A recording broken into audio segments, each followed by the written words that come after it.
What's up, guys? It's your boy, Barca Boy 103. Today we're going to be doing the match preview for Barcelona versus Osasuna in La Liga. This will be the first match since Xavi announced his departure at the end of the season. The big question is, will we see a reaction? Again, kind of had nothing to fight for at this point in the season. We're kind of waiting now for mid-end of February for the Champions League to come back to give us really a big push, but for now we're trying to get some momentum up until that point. Again, top 2 is the minimum priority at the moment in La Liga. Of course, we're now 10 points behind and it's going to be a whole other situation, but we'll wait and see. Will this be the match where the players react following Xavi's announcement for his departure at the end of the season? But before we get into it, make sure you guys smash that like button down below. Let's try to get the 200 likes in this video. Be very much appreciated. Also, if you're new, make sure to subscribe down below if you haven't already, and let's get into it.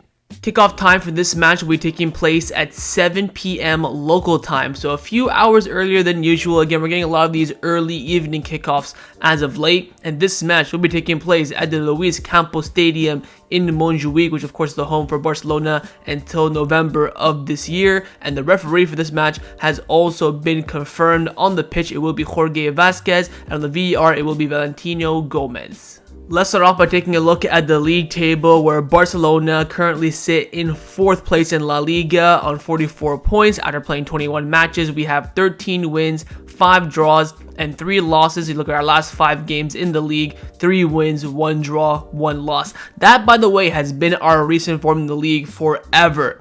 I keep remembering saying 3 wins, 1 draw, 1 loss. We always have those like anomalies in our recent 5 matches. Now, following the defeat against Villarreal, we are now 10 points off Real Madrid, 11 points off the top of La Liga. Could be 12 if we do slip up in this game. Now, as you can see, Real Madrid, Atletico Madrid, and Barcelona have all played 21 games. These matches today and tomorrow, and also on Thursday, I believe as well, are the games of the teams that missed La Liga's weekend match due to the Super Cup. So Real Madrid will be getting their game in hand back against Getafe. Atletico Madrid will be getting their game in hand back against Vallecano. Then, of course, Barcelona and Osasuna, who played each other in the Super Cup, are now making up their game in La Liga as well. So Atletico Madrid will host Vallecano. Madrid will have to travel to Getafe. Of course, it's a struggle there. We drew there earlier in the season, well, actually the first game of the season, but Atletico at the Wanda against Vallecano probably won't be a problem. So again, this is now the game in hand being played now, so we won't have to worry about that game in hand here and there.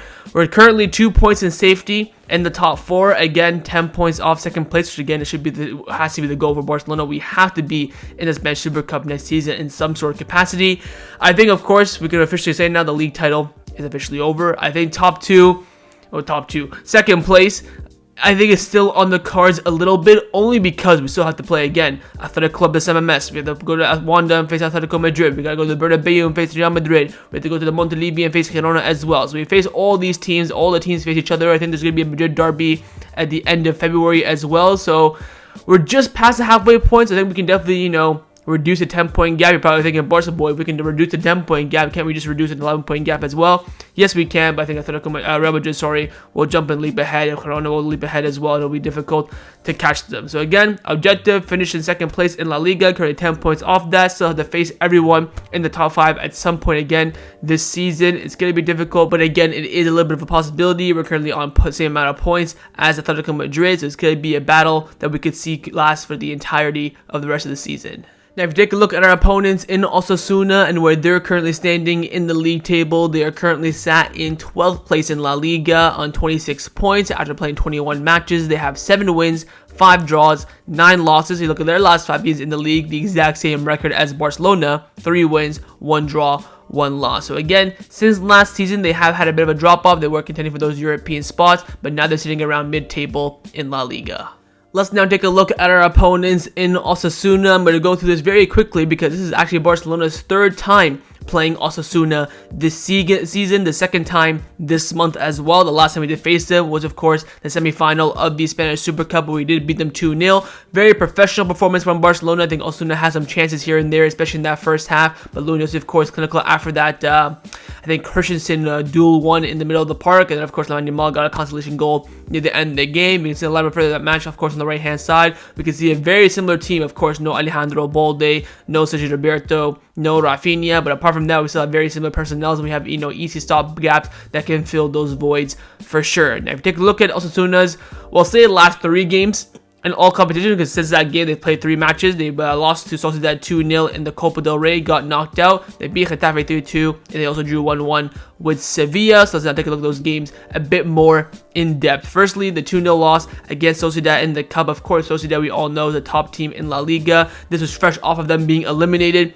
in the Spanish Super Cup to Barcelona, so it wasn't really a good week for Osasuna. I think it was a fairly even game, but I believe Real Sociedad getting an early penalty in the second half as well kind of cemented their spot. I think it was scored by Mikel Merino, who's a former Osasuna Academy player as well. Very, very even game, I would say, up until that point, but once Sociedad got that early goal in the second half, they kind of just rode the storm a little bit, got a consolation goal, I believe, in the end with Oyarzabal. I think Osasuna couldn't really do enough to get the win. With it being their home stadium, I thought they would put a bit more of a fight, but maybe the Barcelona loss in the semifinals, and of course the trip back from Saudi maybe had a little bit of an effect on them, and again, they have a bit of a rotated side as well. The next game was, of course, in the league at home again, and it was a 3-2 win against Getafe. They're kind of adapting this 3-back system where they have their fullbacks absolutely forward in Peña and Mojica as well, who of course has been with Barcelona a lot in the past. Very, very even game. I think fair play to Getafe, being the away side against, on record, the most difficult away match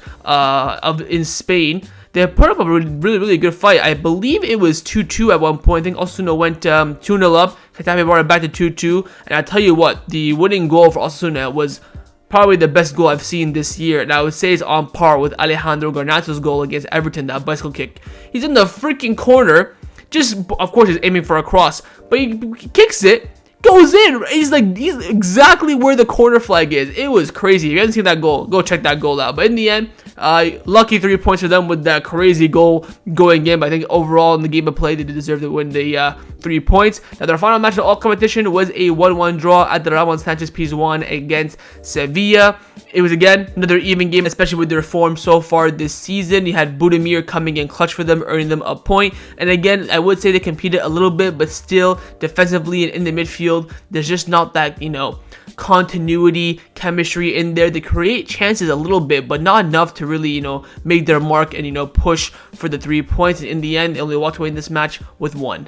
So overall, final thoughts on Osasuna. I would say on paper, they're a decent squad, but just haven't really had that form and that momentum this season after having a fantastic season last season. Of course, Jacoba Arrasate, he's been their manager for quite some time now. He's beaten Barcelona in the past. He's made it difficult for us as well. He's a smart manager that he can probably see that Barcelona are in a very, very vulnerable and weak situation, and he can definitely pounce on that. I think if we see the Osasuna from last season, we could be in serious trouble. Now, in terms of players to look out for Osasuna, of course, I would say there's quite a few. Their goalkeeper, Sergio Herrera, has been unbelievable for them over the past year or so. Gaetan and David Garcia in defense, very, very strong center-back duo. Of course, Budimir up front, dangerous aerial threats as well.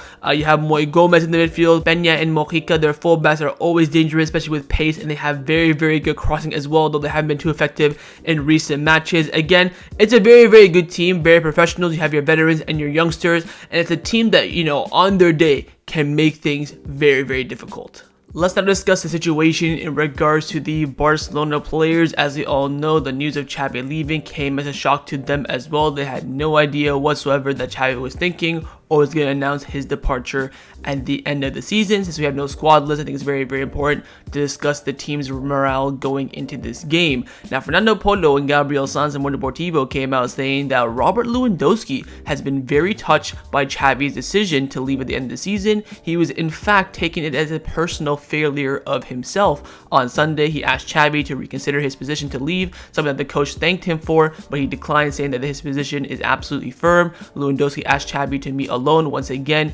yesterday, and they did. Here, Lewandowski showed his sadness again and tried to make Xavi see that the real culprits of the situation are the players who are not performing at the level of their capabilities and have not maintained the form they've shown this season. And by the way, Lewandowski is definitely one of them. Then Lewandowski went to his house and subsequently hosted a lunch for the entire squad, trying to bring them together to face the remaining games in La Liga and the Champions League. So there was this lunch yesterday at Lewandowski's house where all the first team players showed up. No coaching staff. Xavi wasn't there either, just the players. And you know what? Fair play to Lewandowski. I know he's not really a captain on paper, but he's really showing that captain mentality this season.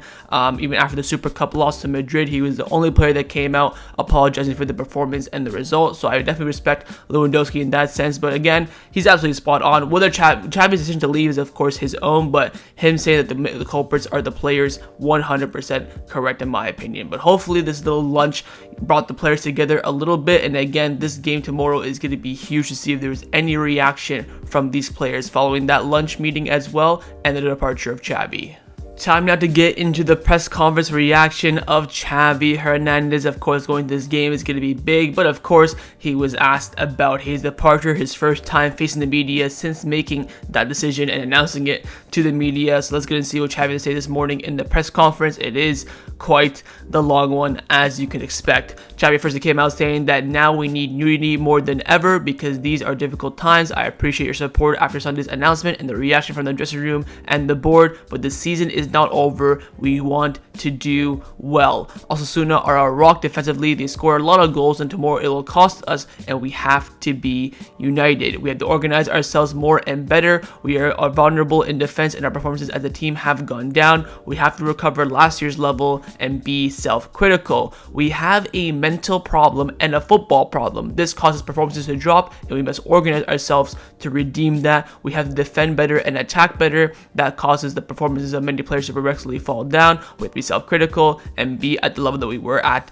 last season. Then he's asked, of course, on his resignation, saying the decision to resign has been made for a long time now. Our work is not valued enough. That's why I had the decision to leave from the beginning of the season. This for me does not make sense. Xavi says a lot that our work hasn't been valued, and I understand his point of view. We'll talk about that as we progress in the press conference. But deciding to leave the season, deciding to resign at the beginning of the season for me, I need like specifics, because keep in mind Xavi did renew his contract on September 22nd, I want to say officially. So this is me beginning of the season, like October time after the Clasico 2-1 loss perhaps, or before that, maybe, because during that September, we were on a run, 5-0 against Betis, 5-0 against Antwerp, and he's making a decision then to resign. For me, that doesn't really add up. I really think that since the Super Cup final against Madrid, that's, I think, we're going to call it, quits internally. I think beginning of the season, I need some sort of a timeline. Just saying beginning of the season for me makes no sense and also worries me a little bit. Xavi continues on by saying that I had decided for a long time that this would be my last season at Barcelona. I've been surprised by the messages and the calls I've received since my announcement. Barcelona fans need enthusiasm for next season. I think as a culé, more than anything, that's why I think the decision was the best one. This for me hit home a lot because I was thinking, and we talked about this a lot on the channel over recent months, if we go into next season with Xavi as the manager, we're going to be deflated. We're going to be like, oh, here we go. Can he turn it around? Our expectations are on the floor. But if you bring in a new manager, you're going to have, of course, that new manager hype, the sky high, the limits. You're going to be like, oh, we can definitely do things. And that for me hit home for me because he's thinking exactly how we're thinking. He knows that if he's the manager next season, we're going to go walk into next season with heads down, going through the motion, questions around the manager, and no excitement whatsoever. So, I mean, fair play to Xavi. He is basically thinking as a culé. In the day-to-day, you know that there is a lot of unity. I was surprised by the calls I've received. Many players have come at the individual level to talk to me. There are players who have made me excited. I leave the position because I'm a culé. When it was the Gamper, I wanted to come with my family to watch the game. In these months, I will leave my skin, especially the players who have taken a big step forward. We demand a lot from them being inspired. So I'm confirmed that he had a lot of personal talks with players. Of course, we know that he had a talk with Roberto and Lewandowski that got leaked in the media. Is it the club, the press, or the fans? I think it's everything in general. I don't think it's our work has been valued enough, that there is a wear and tear, that you think that you do what you do, it's not valued. You have to endure the pressure and have arrived since the most difficult moment of the club, and I prefer not to continue. So it's not really blaming the club, the press, or the fans. I think it's everything in general around the atmosphere. I've always felt valued by the board. I say this with my head and my heart. We have to now counteract 11 points to Girona. We have to compete in the Champions League. We are excited and we have to compete for the rest of the season. We need a reaction, more excited about next season. I'm thinking about the club. I want to finish well and thinking about Barcelona. Declan Laporta have to continue the project. It's the best decision for everyone. They make you feel worthless every day. I saw Luis Enrique suffer in his bad situation. I talked about it with Pep and Ernesto Valverde. It's cruel because you cannot enjoy being a Barcelona manager. This is just scaring the shite out of the next Barcelona manager. I left with great enthusiasm and energy. I'm extremely motivated and doing very well. He then asked about the quotes of Rafa Marquez, who came out like an hour after Xavi announced his departure, saying that he would love to take over as the Barcelona manager. Xavi said, look, Rafa Marquez is my friend. Maybe what he said was taken a bit out of context or expressed poorly, but what he said is legal and it's natural as he has big ambitions. Then he gives an injury update on Ter Stegen and that he could be available against Granada. We'll talk about that later on. Then he said about thanking Laporta. He said, always with my hand on my heart, grateful for his lifetime. Even more difficult times, Laporta asked me to continue. He asked me for strength, but we have managed to reverse the most complicated situation in the club's history. It's not valued, it generates wear and tear, and that's why I made my decision. So a lot of not valuing his work and wear and tear. Xavi keeps repeating these, same words. I've always prioritized the club above myself. I don't make excuses. I've adapted to the circumstances and I've tried to do it as best as possible. There are people who don't understand the decision to leave the club, starting with the players. I feel very loved and it's priceless. We've done a good job this season. We have not been up to the occasion. We have laid out a very good basis for the next coach to come in and really, improve and take this team to the next level. When I say that we're under construction, you kill me. When I say that it was not the Barcelona of 2010, there's criticism. I have a feeling that nothing is valued. Not even winning La Liga with the advantage that we won it last season. Not even with young players. That for me is a fantastic point, because what I see a lot on forums, Instagram, Twitter's that we won the season, we won the league last year with a great defense, but overall we played like crap. And I disagree. I thought we had a good season last season, especially in the league. Forget about the Champions League and the Copa del Rey. But I think in the league we dominated. I wouldn't say we played champagne football the entirety of the season, but we had some great cameos. We always, dominated matches. I think we did play flow-flowing football, a lot of games. Of course, those 1-0 games that we had a lot of last season, maybe you could say in those games it was just, getting the result, moving on, which I think is very, very professional. But I don't think we had, a terrible season last season in terms of our performances on the pitch. But of course, the criticism has definitely been there in regards to that. Then asked back again on the Osasuna game, saying that's a game with the most responsibility. We play a lot and then compete in the Champions League. I continue with the utmost enthusiasm and enjoy. I'm very motivated. I'm going the extra bonus, so it continues to do the work that I need. Then some more injury updates, firstly on Andreas Christensen, saying that Andreas had a lot of discomfort and he's forcing it. Tomorrow he will be available for the game, but the idea is for him to participate a bit less. Indigo will be ready for the next game against Alaves, and Ter Stegen could be ready for the match against Granada. Getting Ter Stegen and Indigo back is going to be so important, mostly Ter Stegen. Just 2 more games of a Naki twat in goal. Cannot wait for that to end. The economic situation did not give us more. I have never complained about the situation. We have adapted to the circumstances that were very negative, and the club has done a very good job. I prioritize the affection and my affection for the club. They saw that I make excuses, but that is on the contrary. Now, this next quote really hits home with me. He said that my advice for the next coach would be to just enjoy it, but that's impossible. I can't say that this won't happen to him, because it will. So Xavi is saying, and pretty much enjoy it while it lasts, because it ain't gonna last that long. And finally, Xavi was asked if he'd ever return as the Barcelona manager. Now, we did discuss this in the live stream I did 2 days ago with the MSK podcast boys, and I believe Buga was the one that mentioned that we may see Xavi come back in the future as a manager, maybe as an interim if we sack someone maybe early on or midway through a season. And Xavi said, I do not rule out returning as the Barcelona manager. Barcelona will always have me, but now I think the club does not need me. I've already decided that. I don't think that I am valued. But again, not ruling out a return in the future. We'll wait and see how things turn out in that sense. But that concluded Xavi's press comments reaction and the match against Osasuna tomorrow. Let's now get into the lineup prediction. We're going to start with the manager, of course, Xavi Hernandez. I'm going to try my best to predict this lineup. It will be fairly difficult to predict, of course. We will see some rotation. Is Xavi going to change something, tweak something with now no pressure being on the players? I'm not quite too sure. I think Xavi is still a bit worried. I think he will bottle it. I think he will pick a fairly strong side. I think he'll go with this lineup on the screen right now. I think he'll go with Naki Peña in goal, a back 4 of Koundé, Araujo, Christensen, and João Cancelo, midfield 3 of Dion, Gundogan, and Pedri, and a front 3 of Ferran Torres, Lewandowski, and João Felix. I think he will go full strength, but make one rotation, that is bringing Yamal to the bench and starting Ferran Torres ahead of him from the last match against Villarreal. Yamal is accumulating way too many minutes for a 16-year-old as of late. 90 minutes against Bilbao, 90 minutes against Villarreal, 90 minutes against Betis as well. He needs to have some rest. 3 games, 90 minutes in a row. You got to give him some sort of a rest, I think. So I think we'll see that. Apart from that, I really don't see any other changes. I don't think we have a chance of seeing Hector Fort. I don't think we'll see Romeu. I don't think we'll see Fermin Lopez. Of course, Inigo Martinez is not back, so who's going to really come in at center back? I think anything other than this squad, genuinely, I would be shocked. I could maybe see a change in the midfield because again, Gundogan and De Jong are playing so many minutes as of late. So I could maybe see something there, but I think that back 5 and front 3 is pretty much set in stone unless Xavi changes the system completely. But I think again, Cancelo played 45 minutes against Villarreal. Is he ready to start? Yeah, I'm not quite too sure. If he's not, probably see Hector forward because again, we have no one else in that scenario, but we'll wait and see how things turn out. But I believe that this will be the lineup that Xavi Hernandez will select for this match. But of course, in the comments down below, let me know what you think Xavi will go with. Now I'm going to show you guys my lineup, what I would do if I was a Barcelona coach. I have made a lot of changes from Xavi's lineup. I've got with this lineup on the screen right now. I'm going for Astrolaga in goal, a back four of Hector Ford, Christensen, Cubarsí, and Joao Cancelo. Midfield 3 of Gundogan, Pedri, and Fermin Lopez. And a front 3 of Ferran Torres, Victor Roque, and Joao Felix. Essentially, my goal was to rest everyone who needs rest. Koundé, so many minutes as of late, 120 minutes against Bilbao, the 90 against Betis, 90 minutes against Villarreal. Araujo, he's got one knee, he's got so many minutes as of late as well. For me, I want to make a full rotation in the midfield, but I'm like, you know what, let's be a bit realistic. We're not going to start our midfield 3 of Romeo, Pedri, and Fermin Lopez. That's very, very risky. I think out of Gundogan and Frenkie de Jong, I think Frenkie de Jong's been getting the most amount of minutes and needs the rest the most, in my opinion. At center back, I've gone for Cubarsí and Christensen to rest Araujo. Of course, Hector Ford at fullback to rest Koundé. In the front 3, I want to give Victor Roque a run out.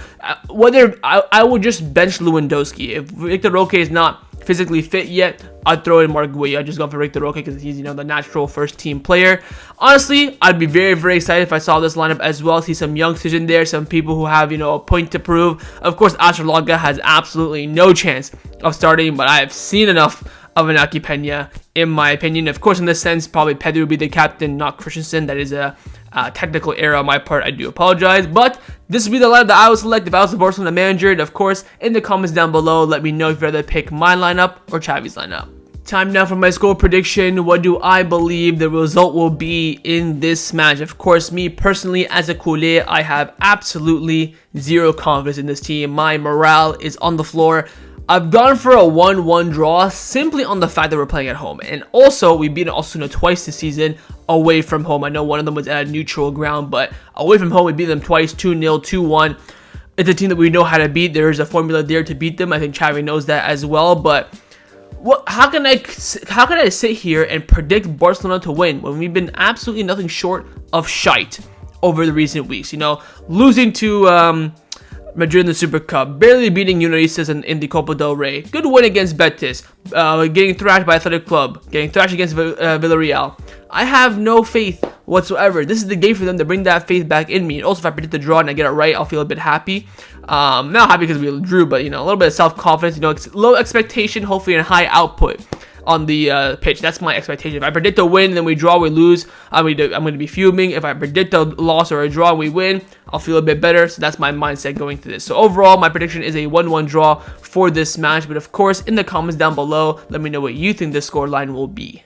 So that was my match preview for Barcelona versus Osasuna in La Liga. Hopefully you guys enjoyed this video. If you did, make sure to leave a like, and of course leave me your thoughts down below in the comments on everything we discussed. The main thing I want to see, of course, is your score prediction, and secondly, on those lineups. Firstly, would you rather pick my lineup or Xavi's lineup? What do you think Xavi would go with? What would you go with? You're the manager. Leave me all your thoughts down below, and of course, make sure you guys subscribe down below as well if you haven't already, and I will see you guys tomorrow for the live watch along. Set the reminder on the screen and come and join me and watch the game with me. Follow straight after the match by my match review. So I'll see you guys tomorrow. Big game ahead. I would say season defining in the sense of a momentum change happening within the players. If we just see the same old thing, this season's going to be one hell of an ending. Forget about top 4 or top 2 or the Champions League. If we don't see any reaction whatsoever, there is nothing else the board, the players, or the manager can do. So we need to see something tomorrow, and hopefully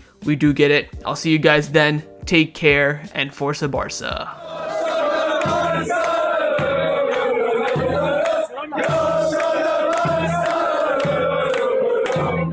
Yeah.